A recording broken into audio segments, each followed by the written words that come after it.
قودس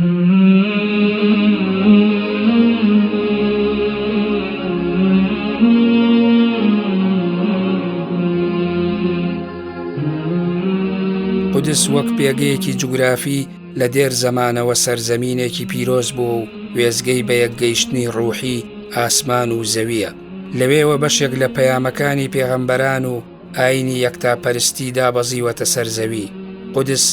مەکۆی بەدوای یەکداهاتن و کۆبوونەوەی ئاینە ئاسمانی جیاوازەکان بووە. ئەم شوێنە مقەددەسە بایەخ و بەهاکەی لەوێوە سەرچاوەی گرتووە، جێنزرگەی بەشێک لە پەیامبەرانی پێشوو و هاوڵان و شوێنکەوتوانی پێغەمبەری ئیسلام بوو و نزیکەی هەژدە لەو هاوڵ و پەیامبەرانە لە نێو بەیت المەقدیسدا نێژراون.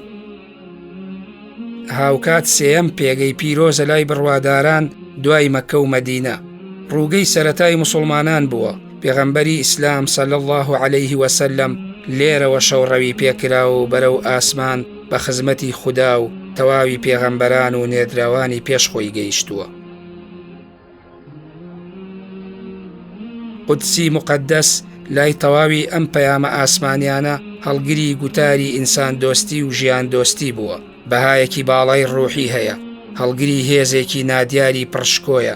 لە قورئانی پیرۆزدا بە تەنیشت ناوی مەسجد الحەرامەوە ناوی مەسجد الئەقساش هاتووە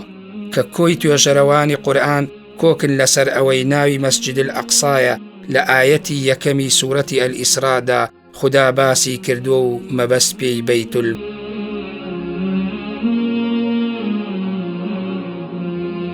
مێژوو نووسە کۆنەکان واتای ئورشەلیم یان ئورسالیم کە قودسی ئەمڕۆیە بە شاری ئاشتی لێک دەدەنەوە. ئاشتی ئاینی و پەیامی پێکەوە ژیان و کۆکردنەوەی جیاوازیەکان، ئاشتی بۆ ڕێخستن و هۆنینەوەی پەیوەندی کۆمەڵایەتیەکان و یەکدی قبوڵکردن. هەندێک لەو مێژوو نووسانە پێیان وایە حەزرەتی ئادەم و هەندێکی دی دەڵێن پێغەمبەر ئیبراهیم عەلەیه السەلام بونیادیناوە.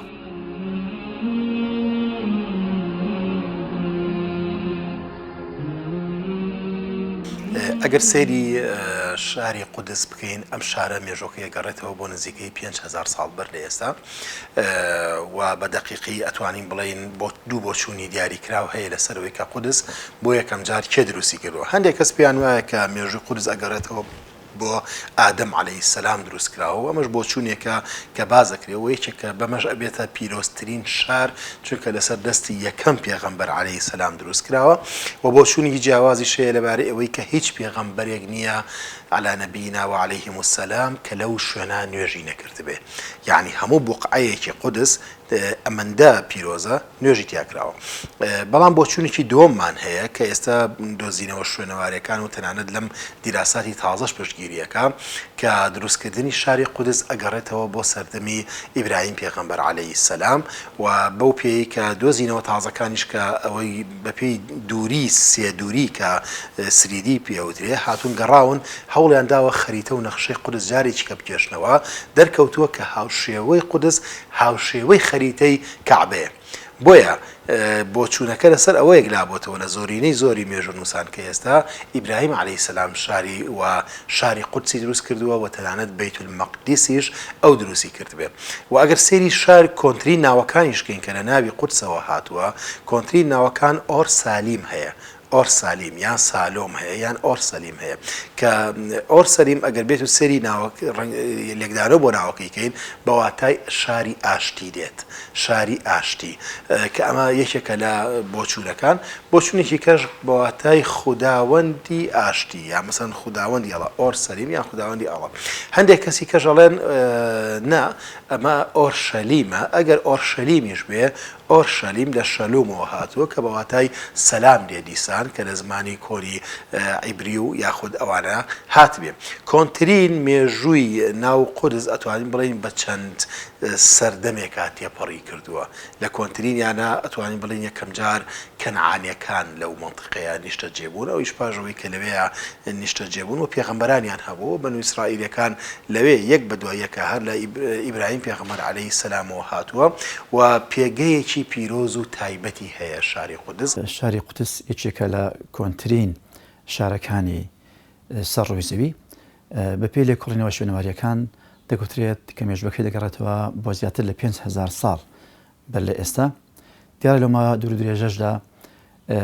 چەندان جار دووچاری وێرانکاری و دووبارە بیناتنانەوە بووە و هێزە جیاوازەکان ڕکابەریان لەسەر بووە بۆ دەست بەسەراگرتنی.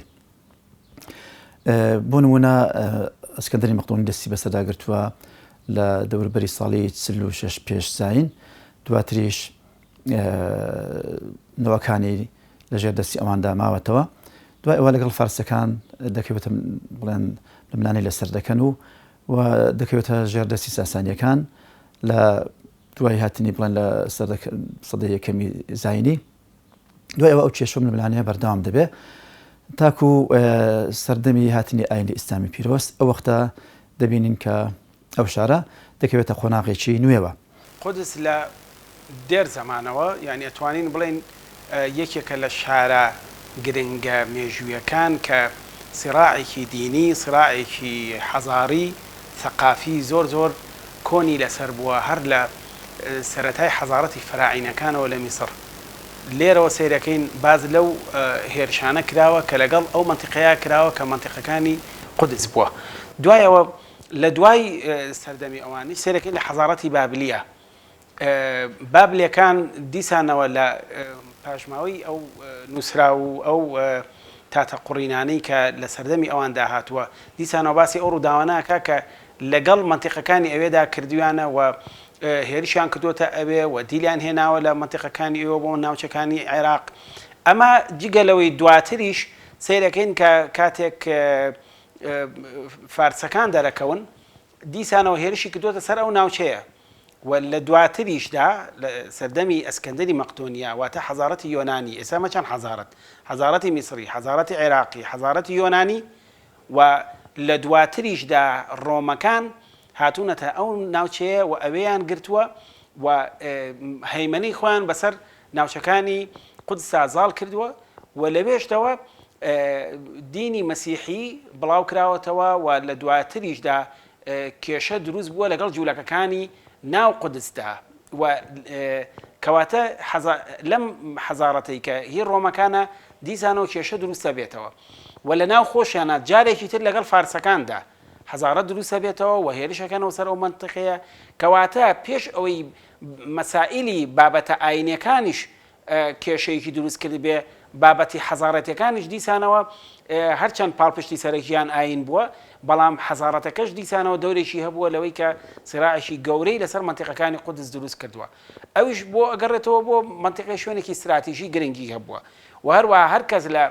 ئەو ناوچانەدا بووە بەهی خۆی زانی.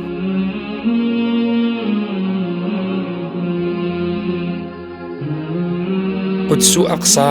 بۆ مێژوو فەرهەنگ و تراسی ئیسلامی گەورەترین بەهای شارستانی هەیە. بەهایەک بە هیچ کام لە گەنجینە مادیە دەوڵەمەندەکانی دنیا ناپێورێت. ئەم مێژووە وای کردووە بڕواداران خۆیان بکەنە قوربانی و فیدای زەوی و خاک و یادگاریە بە جێماوە پیرۆزەکانی بن. بۆ یەکەم جار لەسەر دەستی خەلیفەی دووەمی ڕاشدین عومەری کوڕی خەتاب خودای لێ ڕازی بێ لە ساڵی 16 کۆچی بەرامبەر 637 زاینی ئازاد دەکرێت. بۆ جاری دووەمیش لەسەر دەستی سەرکردەی کورد سەلاحەددینی ئەیوبی لە ساڵی 583 کۆچی بەرامبەر 1187 زاینی ئازاد دەکرێتەوە. ئایە و پێگەی بەیت المەقدیس لە ئیسلامدا بەو گەورەی لە مێژوودا هەبووە بە زیادەوە گرنگی پێدراوە. پێغەمبەر صلی الله عليه وسلم جیاواز لەوەی کە بە یەکەمین قیبلە و سێیەمین حەڕەمەین باسی دەکات هاوکات ڕوو دەکاتە بڕواداران کە گەشت بۆ 3 شوێنی گرنگ بکەن، ئەوانیش کەعبە و مزگەوتەکەی خۆی لە مەدینە و بەیت المەقدیسە. ئەم ئاماژەیی پەیامبەری مەزن کۆمەڵێک ڕەهەندی گرنگی عیبادی و ڕۆحی و مێژووی تێدایە بۆ بڕواداران کە گوزارشتە لە بەرز ڕاگرتن و بەسەند تەرزانینی شوێنەوار و دامەزراوە گەورە و پیرۆزەکانی دنیای ئیسلام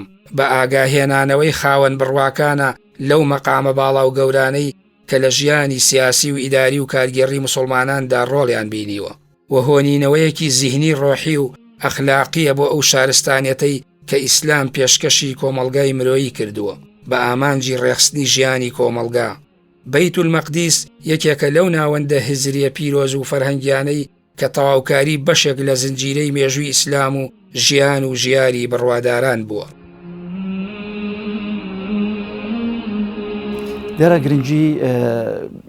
مێژووی و شارستانی ئەو شارەوە دەردەکەوێت یەکەمیان بۆ کۆنی شارەکە دومیشان بۆ هەڵکەوتەی جوگرافی و هەروەها بۆ پێگە ئاینەکەیکەوە بۆتە لانکەی ئاینی یاخۆ بڵێن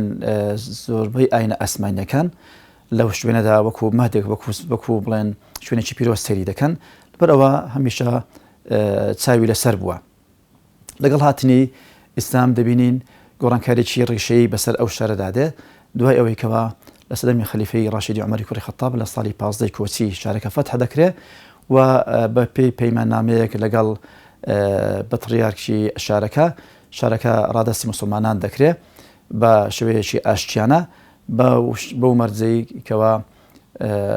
کریسیانەکانیش لەوێ بە شێوازێکی ئاشتیانە و بە مەڕەسەکردنی شاعیرەکانی خوان درێژە بە بوونی خوان لە شارەکەدا بدەن. هەرچی جوولەکەکانن ئەوانە بوونێکی و دیاریان نەبووە بە درێژایی مێژوو بە پێی ئەو مێژووە دوور درێژێکەوە شارەکە هەیەی و ئیتر ئەو شار دەکەوتە دەست مسلمانەکان و لە سەدەمی ئومەوی و عەباسی گۆڕانکاری لەسەر بڕن لە ڕووبەرەکەی یاخود لە شێوازی تراز معماریەکەی و فراوانکاری بۆ دەکرێت تاکو نزیک دوای 500 ساڵ ئەو شارە کە دەستی مسلمانەکان دەمێنێتەوە ڕوبەڕووی پەلاماری خاص دروشمەکان دەبێتەوە ئەوە کە بڵێن داگیری دەکەم دەستی بەسەردا دەگرن بۆ ماوەی دەیان ساڵ لەژێر دەستیان دەمێنێتەوە دوای ئەوە سەلاحەددینی ئەیوبی دەتوانێت سەرکەوتو دەبێت لە ئازادکردنی شارەکە و هەروەها نمونەیەکی باشی شارستانی لێبوردەیی بۆ مرۆڤاتی پێشکەش دەکات. دوای ئەو جارێکی دیکە دەکەوێتەوە ژێردەستی سەلیبیەکان دواتر جارێ لە سەردەمی دەکەوێت بڵێن مەمالیکەکان زارێکی ئازادی دەکەنەوە دوای مەمالیکەکانیش عوسمانیەکان لە ژێردەستی بڵێن حکومڕانی عوسمانیەکان دەمێنێتەوە تاکو سەدەی 20م دوای ئەوەی کەوا لە ساڵی 1970 دیارە بە پێی بڵێن نامی بولفۆر دەکەوێت بڵێن بە پێی دەکەوێت ئینتدابی بریتانی و بە پێی بڵێن نامی بولفۆریش دیارە کە دواتر دیکەنە بڵێن شارێک یاخود بڵێن یەکێک لە ناوچەکانی ژێردەسەڵاتی ئەوەی کەەوە قواری جوولەکەی ئیسرائیل دادەمەزرێنە لە ساڵی 1938. ئەی چۆن مسلمانان هەوڵیان داوە لە مێژوودا بە پێی فترە مێژوویەکان شاری قودس بکەنە ژێردەسەڵاتی خۆیان یەکەم فتوحاتی ئیسلامی کە دەست پێکا بەرەو شاری قودس لە سەردەمی خەلیفە عومەری کوڕی خەتابدایە کاتێک کە ئەبوو عوبەیدەی جەڕاح بەسەرکردایەتی سوپایەک ڕوئەکەنە شاری قودس و شاری قودس فتحەکەن دیارە فتحەکە بە شێوازێکی ئاشتیانە ئەبێ لەو کاتەدا بەتڕێکی ئەو شارە دێت بۆ لای ئەبوو عوبەیدەی جەڕاح ئەڵێ من ئەم شارە شارێکی زۆر پیرۆزە و شارێکی گەورەیە من ناتوانم کلیلەکەی بم بە هەموو کەسێ کلیلی ئەم شارە تەنها ئەدەم بە سەرکردەکەتان بە گەورەکەی ئێوە بزانم چییە بۆ ئێرەم کاتە جواب بەنێرنەوە کە هێندە پێگەی پیرۆزە و باو نەبووە کە عومەری کوڕی خەتاب بۆ فتوحات بچێ بۆ هیچ شوێنێ تەنها لە ناو شاری مەدینە ماوەتەوە تەنها شوێنێک کە عومەری کوڕی خەتاب بۆی ئەچێ و بۆ خۆی ئەچێتە ناویەوە نوێژی تیاکە قودسی پیرۆزە لەبەرەوە سیرەکەین عومەری کوڕی خەتاب بۆ خۆی ئەچێتە ناو شاری قودسەوە و لە ناو شاری قودس ئەکاتەوە و دەرگاکەی ئەکاتەوە بۆ کلیلەکە وەرەگرێ و بە شێوازێکی زۆر سادە دەچێت لەو کاتەوانێ قودس ئیدی ئەبێتە پێگەیەکی مسلمانان و مەسیحیەکان لە ڕاستیدا و ئاینەکانی تریژ و بە شێوەیەکی زۆر ئاشتیانە لەو شارەدا درێژەی پێدەن وردە وردە گرنگی پێدرێت تا سەردەمی ئومەویەکان لە سەردەمی عەبدولمەلیکی کوڕی مەڕواندا بۆ یەکەم جار لە قودسدا ئیتر مزگەوتی مەسجد الأقصا دروست ئەکرێ واتە پیرۆزی سێمیش بایەخی سێگرنگی سێمیش ئەدرێتەوانێ بۆ ئەوەی کەوا چۆن دوو مەحرەمەکەی کەمانێتەوە عەبدولمەلیکی کوڕی مەڕوان مزگەوتی پێغەمبەریشی صلی الله علیه و سلم نوێژان کردوێتەوە و گەورەی کردووە کەعبەی پیرۆزیشی جارێکی کە گەورە کردوێتەوانێ و ڕێکی خستۆتەوە و لەو نێوەندەشە کەعبێ لەو نێوەندەشە با بڵێن حرەمی سێمی پیرۆزی مسلمانانیش کە قودسە دیسانەوە نۆژەنی کردوتەوە کە بینین مزگەوتێکی نوێتیا دروستەکە کە مزگەوتی مەسجید قوبەت الصەخرەیە و تیایدا لەوێ قوبەت الصەخرە دروستەکە و گرنگی پێدا بەو مزگەوتە. بەم جۆرە لە سەردەمی عەباسیەکان و لە سەردەمی سەلجوقیەکان بەردەوامە بێ کە یەکێکە لە ناوەندەکانی گرنگە بێ. لە پاش سەلجوقیەکانەوە بۆ ماوەی 77 ساڵ یاخ ماوەیەکی ببرن کەم سەیرەکەین لەلایەن سەلیبی و خاجروشمەکانەوە شاری قودس داگیر ئەکرێ. بە داگیرکردنی شاری قودس زەربەیەکی گەورە لە مسلمانان ئەدەن لەو کاتە لە ناو شاری قودسە. کاتێک سەلیبیەکان هێشتە ناو شاری قودسە وەکو باز دەکرێ ئەڵێ نزیکەی 70,000 ئەگەر زیادە ڕەویش بێ ژمارەکە، بەڵام ژمارەیەکی زۆر قەتڵ و عامی مسلمانانەکەن لە ناو شاری قودسە. بەمە لە پاش سەلجوقیەکان و ئەتابەکیەکانەوە ئیدی سەرکردەی گەورەی مسلمانان سەلاحەدینی ئەیوبی بیرەکاتەوە کە جارێکی کە ئەم حرەمە پیرۆزە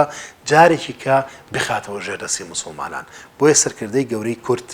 پاڵەوانی جیهانی ئیسلامی، پاڵەوانی کورد سەلاحەدینی ئەیوبی، پاڵەوان لە ڕووی فکر و سیاسەتەوە پێش سەرکردایەتی دەبینین کە سەلاحەدینی ئەیوبی هەوڵەدا جارێکی تر ئەم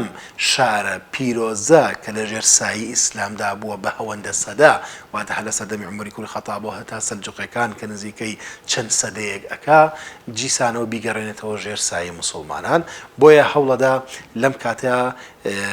فتوحاتی ئیسلامی بچێتەوە ئەو شارە،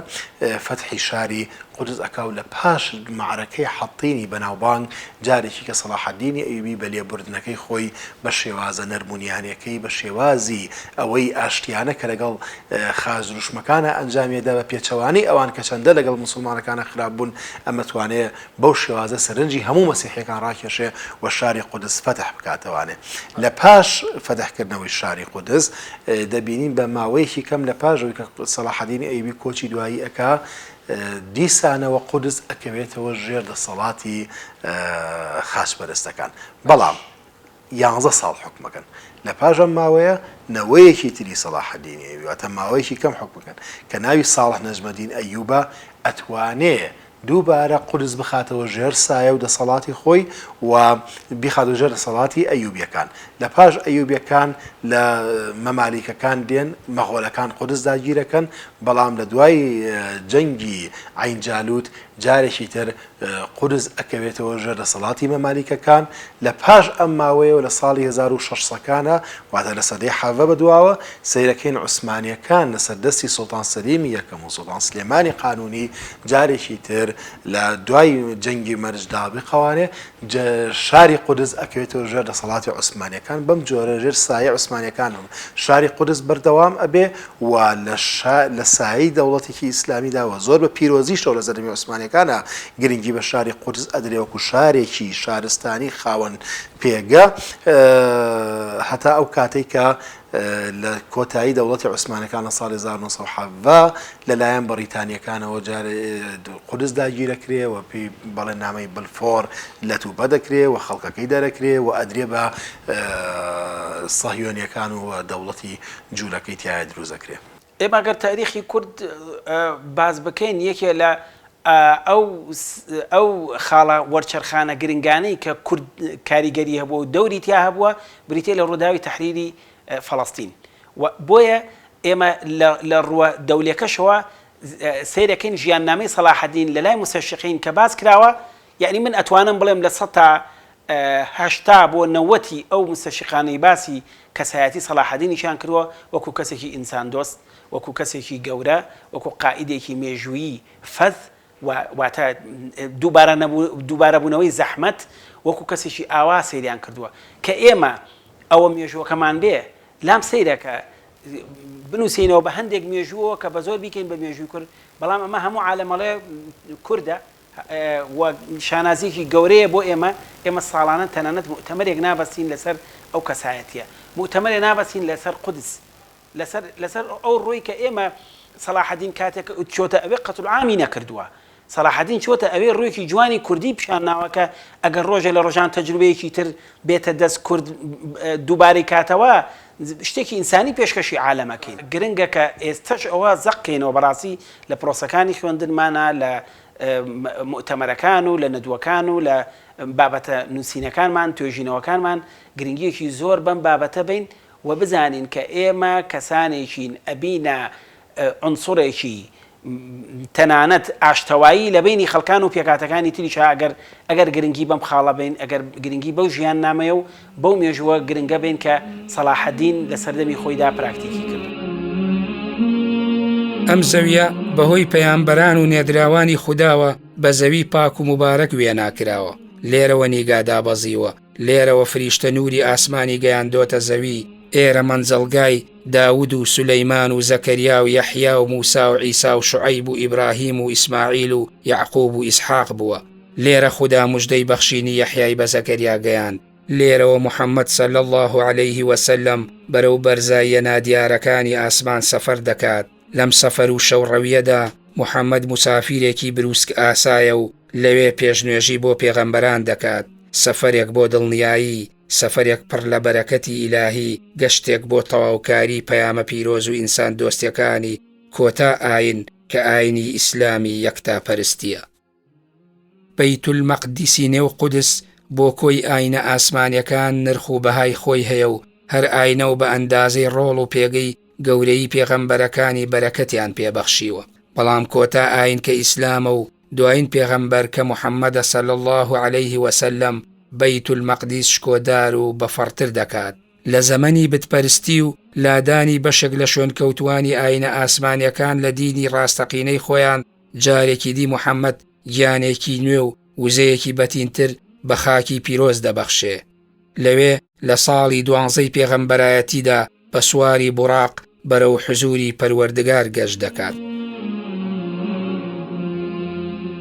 لە هەموو ئاینە ئاسمانیەکاندا کە هەر یەکە و بۆ خۆی وەکو پێغەمبەرێک هەوڵیان داوە کە پێگەی خۆیان لەناو شاری قودسا جێبکەنەوە. لەوانە پێغەمبەرانی ئیبراهیم عەلەیهی سەلام، لە پاش ئەو ئیسحاق، لە پاش ئەو زەکەریا، لە پاش ئەو پێغەمبەرەکانی تر، حتا پێغەمبەر عیسا عەلی نەبی عەلەیهی سەلام کە هەموویان لە ئەو شوێنەوە سەریان هەڵداوە. ئەمە وای کردووە کە قودس پێگەیەکی ئاینی زۆر پیرۆزی هەبێ. تەنانەت لە ئیسلامدا کاتێک کە ئیسلام لێسێرەکەی قودس یەکەم قیبلەیە، یەکەم قیبلەی مسلمانانە، ینی پێغەمبەر صلی الله علیه و سلم هەتاوەکو ماوەیەکیش هەر لە ناو ڕووی دەکردە قودس، تەنانەت کە چوونە ناو مەدینە شەوانێ و کە لە پاژەوەی نوێژیش فەرزکراوە بۆ نوێژکردن یەکەم قیبلەی مسلمانان ئەوێ بووە. حتا لە ئیسلامدا، لە دینی ئیسلامدا 3 شوێنی پیرۆز هەیە کە پێغەمبەر صلی الله علیه و سلم فەرمێ لا تشد الرحال إلى 3 مساجد. مثلا پێغەمبەر صلی الله علیه و سلم فەرمێ ئینسانی مسلمان بۆی نییە خۆی کۆکابچێ بۆ شوێنە ئیلا بۆ 3 شوێنی پیرۆز نەبێ کە ئەوانیش یەکەم بێگومان مزگەوتی کعبەی پیرۆزە، دووەم پێغەمبەر مزگەوتی پێغەمبەر صلی الله علیه و سلم مەدینە، سێمیان قودسە و قورسی پیرۆزە کە ئەویش بۆ خۆی پیرۆزی هەیە بەپێی فەرمودەی پیرۆزی پێغەمبەر صلی الله عليه وسلم. جگە لەوە حادیسەی ئیسرا و میعراجیش کە پێغەمبەر صلی الله عليه وسلم دیسان بۆ خۆی چووەتە ناو قودسەوە و لەوێدا لەگەڵ پێغەمبەرانە بەیەکەوە پێشنوێژی بۆ کردوون. ئاینی ئیسلام دیارە لە ئاینی ئیسلامدا هەر لە سورة إسراء كباسي كراوة سبحان الذي أسرى بعبده ليلا من المسجد الحرام إلى المسجد الأقصى. مسجد أقصى لقرآن بيروز دهاتوا بويا سيرا كين بيروزيشي واي داوا بويكا بيغمري خواص صلى الله عليه وسلم لكاتي شوروي دا لمكوى دروات أجيتا أبي بو أبي اختيار كرير لبرويكا بزانا ريت گرنگیەکی تاریخی، گرنگیەکی ئاینی و تەواوکەری پەیامی پێغەمبەرەکانی تر لە لای محەممەد ڕەسوڵ الله صلی الله عليه وسلم. بۆیە ئەم گرنگیە لێرەوە دەست پێ ئەکا لە دوایشدا لە ئەحادیثەکانی تردا کە ئیشارەت بەوە ئەدا کە ئەفەرمێ لا تشد الرحال إلا إلى 3 مساجد. خۆ کۆکردنەوە و خۆ تەرخانکردن بۆ سەفەرکردن بۆ 3 شوێن جائزە لە ئەهلی سونە و جەماعەیە. یەکێکیان لەوەیە مەسجدی كعبية يكي كان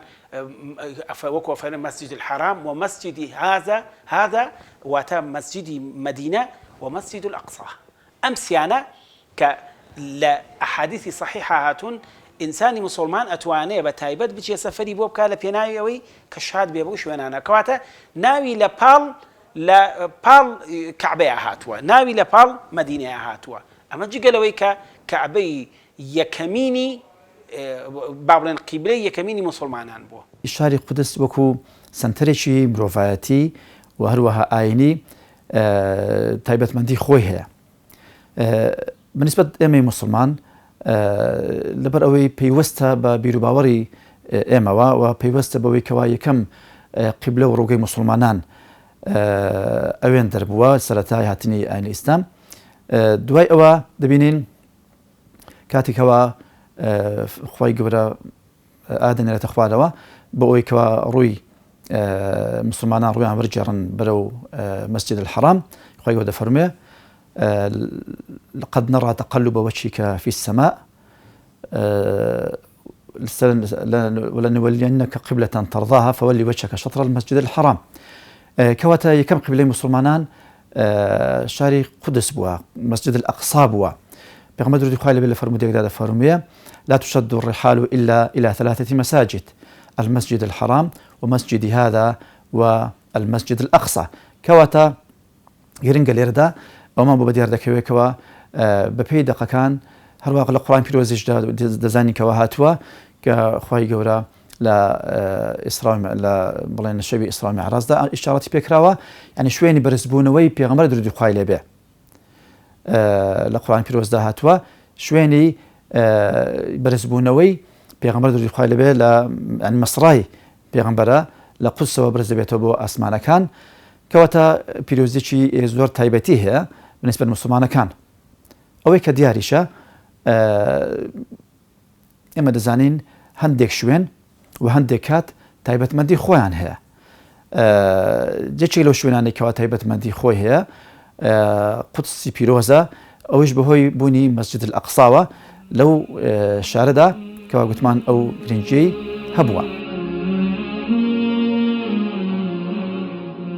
حکمەتی ئاماژە قورئانیەکان و پەیامەکانی پێغەمبەر صلی الله عليه وسلم لە باسی بەیت المەقدیسدا بۆ ئەوەیە بڕواداران بانگەوازی حەقی پێغەمبەران لەسەر زەوی مقەدەس بە تەواوکاری یەکدی بزانن، وا تێبگەن کە ئەم پەیامە و چیرۆکەکانی هەریەک لە پەیامبەرانی پێشووتر کە لەسەر خاکی فەلەستین ڕوویداوە بریتیە لەو بەها و نۆرمە ئەخلاقیانەی کە خوددا بۆ ژیانکردنی مرۆڤ دیاری کردو و لێرەوە بە نێدراوەکانی خۆیدا ئاڕاستەی سەرزەوی دەکات. بایەخی شارستانی قودس و بەیت المەقدیس بە درێژایی مێژوو بەشێک بووە لە تێگەیشتن و هۆشیاری مسلمانان. لە لەحزەی دەستپێکی فتوحاتی ئیسلامیەوە لە سەردەمی دووەمین جێنشینی بڕواداران کە فتح دەکرێت و خودی خەلیفە خۆی کلیلی شارەکە وەردەگرێت، تاوەکو زەمەنی دەسەڵاتی ئومەویەکان کە عەبدولمەلیکی کوڕی مەروان نوێی دەکاتەوە. سەردەمی عەباسیەکان و سەردەمەکانی تریشی وەکو سەردەمی ئەیوبیەکان بۆ جاری دووەم لەسەر دەستی سەرکردەی کورد سەلاح الدینی ئەیوبی دیسانەوە ئازاد دەکرێتەوە. شاری قودس وەکو باسمان کرد کە پێگەی سێەمی پیرۆزی مسلمانانە، ئەمەش ئەبێتە هۆی ئەوەی کەوا هەمیشە لە خەیاڵ و لە فکر و لە زیهنی مسلماندا بمێنێتەوانێ. شاری قودس لە ڕووی مێژوویەوە شارێکی مسلمانانە، لەبەر ئەوەی کە بە درێژایی مێژووی مسلمانان حکمی کردواتە هەر لەگەڵ هاتنی ئیسلام هەتا وەکو کۆتاخ خلافەتی عوسمانیەکان لەژێر سایی دەوڵەتی ئیسلامیا بووە. بۆیە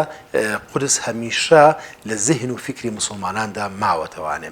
لە ئێستەیە کە شاری قودس بەو جۆرە ڕۆشتووە و ئەوەیە، بەڵام سیرەکەین هەمیشە لە زاکیرە و خەیاڵی مسلماناندا ماوەتەوە و هەمیشە ئەوەیە یا دەکرێتەوانێ. بۆیە پێویستە وەک شوێنێکی پیرۆز هەمیشە لە زیهنی مسلماناندا بمێنێتەوە، وەکو حرەمی سێم سیر بکرێ و پێویستە چۆن گەشتی عەمرە ساز ئەکرێ بۆ ئەو شوێنانە. من پێم وایە کە مسلمانانیش حەقا حەزیش ئەکەن، مسلمانانی پێشینیش حتا من لێرە حەزەکەم باسی نمونەیەکەم کە هەمیشە بەڕەحمەت بێ مامۆستا نەشەد غەفور باسی ئەوەیە کرد لە ئاینەکانێک کە گەنج بووە محەڵێکی بۆ هەڵکەوتۆ چووە بۆ قودس. هەمیشە باسی ئەوەی کرێ خۆشترین گەشتێکم کە من کردی بێتم لە ژیانما ئەوە بووە کە چوومەتە قودس و بە گەنجی وەکو ئەوایە کە سەردانی شوێنی پیرۆزم کردوێ بۆیە من پێشنیازی ئەوەژەکەم یعنی هەوڵ بدرێت کە جیهانی ئیسلامی بە شوێنی پیرۆزی خۆیانەوە هەوڵدان هەمیشە سەردانی بکەن دیارە خەڵک لە خەیاڵەتی کە هەمیشە بە شێوازی جەنگ دەی جارێ وا بە شێوازی جەنگ ناتوانێت بگەیتەوە ئەو شوێنە دەی بۆ بەلایەنە حەزارەکەی و بەلایەنە شارستانەکەی بەلایەنە ڕۆشنبیریەکەی و بەلایەن ڕاستاندنی مێژووی ئەو شوێنە کە مێژۆگەی تێکدراوە هەوڵ نەدرێ ئەوە بکرێت لە ئێستادا ئەوەی کە گرنگە ئەوەیە هەوڵ بدرێ بەلایەنە ڕۆشنبیریەکەی و بەلایەنەکانی تریش کە زۆر ئەمە لە زیهنی مسلمانان نەماوە کە قودس بۆ بە کێشەیەکی عەرەبیە و پەیوەندی بە نەتەوەکانەوە ترەوە نییە و قودس وەکو شێوازێکی وای دێکراوە من پێم وایە نەخێر ئەمە کێشەیەکی مسلمانانە و حرەمێکی پیرۆزی مسلمانانە پێویستە وەکو ناوەندێکی پیرۆزی مسلمانان لە زیهنی مسلمانانە بێ و هەمیشە ئیشی لەسەر بکرێ وەکو دین بناسێنرێ بە خەڵک هەرچەند کە هەوڵ دەدرێ لە کۆن و تاکو لە ڕۆژگاری ئەمڕۆژ دانەوێت کە شاری قودس یاخود مسجد الأقصى ئەو شوێنە پیرۆزە لە یادگە و یادەوەری لە بڵێن ئەندێشە و خەیاڵی مسلمانەکان لە هێزر و بیریان دوور بخەنەوە یاخود بیسەڕنەوە بەڵام ئەوە تاکو ئێستا ئەو هەوڵانە ستەریان نەگرتووە لەبەرەوەی وەکو گوتمان پێیوەستە بەلایانی عەقیدە و بیر و باوەڕی مسلمانەکان لەبەر ئەو هەوڵانە نەشوستیان هێناوە زۆر جار باسی ئەوە دەکرێتەوە ئەو شارە بە شاری مەسەن جوولەکان بە ئیخوانی دادنن یاخود مەسیحیەکان بە ئیخوانی دادنن بەڵام بە درێژای مێژوو تەنها لەژێر حکمڕانی مسلمانەکاندا غیرە مسلمانەکان ئازادانە ژیاون و کاروبارەکانی خۆیان بەسەر بردووە مەمارەسەی شاعیری خۆیان کردووە چ لە سەردەمی عومەری کوڕی خەتاب و دواتر سەردەمەکانی تر یاخود دوای ئازادکردنەوەی جارێکی دیکە لە سەردەمی خەلیفە لە سەردەمی سوڵتان سەلاح الدینی ئەیوبی بۆیە ئەو یادە یاخود بڵێن ئەو شوێنە بە پیرۆزی دەمێنێتەوە هەرچەندە بەڕاستی تەڕادێک کاریگەری هەبوو ئەو هەوڵانە بۆ ئەوەی کەوا خەڵکانێک خەڵکانێک لە مسلمانان و حساب بکەن کە ئەو شارە پەیوەستە بە ناوچەیەکی دیاریکرا بە وڵاتێکی دیاریکرا و بە نیشتمانێکی دیاریکرا و دوور لەوەی یاخود بێ ئاگا لەوەی کە ئەو شارە پێگەیەکی ئێزگار تایبەتە و هەرگیز لە یادەوەری مسلمانان ناست درێتەوە بەرەوەی دەقی قورئانی و دەقی فەرمودەی لەسەرە وەکو وتمان و تەنها لە حکمڕانی مسلمانان بۆ ئەو شارەدا دەکرێت ئەو شارە زارێکی دیکە پێگەی خۆی وەربگرێتەوە و هەموو ئاینەکان پەیڕەوانی هەموو ئاینەکان بتوانن بە ئازادانە لەو شارەدا بژێن بێ ئەوەی کەوە بڵێن ڕێگەیان لێ بگیرێ یاخود مزاحقە بکرێن کەسی مسلمان فەردی مسلمان وەکو چۆن دەبێ بزانێ کە کۆمەڵێک شعائیر هەیە لە ئیسلامدا ومن يعظم شعائر الله فإنها من تقوى القلوب جۆرێک لەو شعائرانە بریتێ لە قودس و ناسنامە و شوناسی کەسی تاکی مسلمان بریتە لەوەی کە بزانێ هەمێکی سەرەکی بێ کە ئەوە شوێنێکی پێغەمبەرانە شوێنێکی سنەتێکی گەورەی پێغەمبەری خوا صلی الله علیه و سلم کە باسی کردووە بۆیە سەیرەکەین لە تاریخدا زۆرینەی ئەو کە گەڕیدا مسلمانانە کە چوونەتە شوێنە جیاجیاکان زۆر بە دەگمەن هەبووە کە قودسی لێپەڕان بێت و نەچوو بێتە ئەوێ لەبەرەوەی زانیوێتی قودس بریتە لە ڕەمزێک بۆ مسلمانان و کەسێک گوێ لە مدینە بگرێ بە هەمان شێوە گوێ لە قودسی شەگرێکە بۆی باسکەی کەسێک کە گرنگی کەعبە بزانێ بە هەمان شێوە گرنگی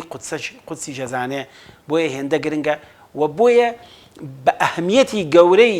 خەڵکانی دژ بە دینەکەش کە لەسەر ئەوەیە ئەو فۆکسە گەورەیان کردوتە سەرەوێ لەبەرەوەی کرۆکی دینی ئیسلامیان خوێنێتەوە بۆیە پێویستە خەڵکی مسلمان بزانێ ئەو ئەهمیەتە هەتا ڕۆژی قیامەت ئەبێ و تەنانەت لە ئەحداثەکانی ڕۆژی قیامەتیشە ناوی قودس هاتووە بۆیە هەتا ئەو کاتە هەتا ئەو سەردەما هەتا ئەو شوێنەی کە ئیسلام داوای کردووە و لەسەرمانی باس کردووە سنت کردووە یاخود واجب کردووە ئەبێ تاکی مسلمان ئاگاداری و خاڵان نەبێت.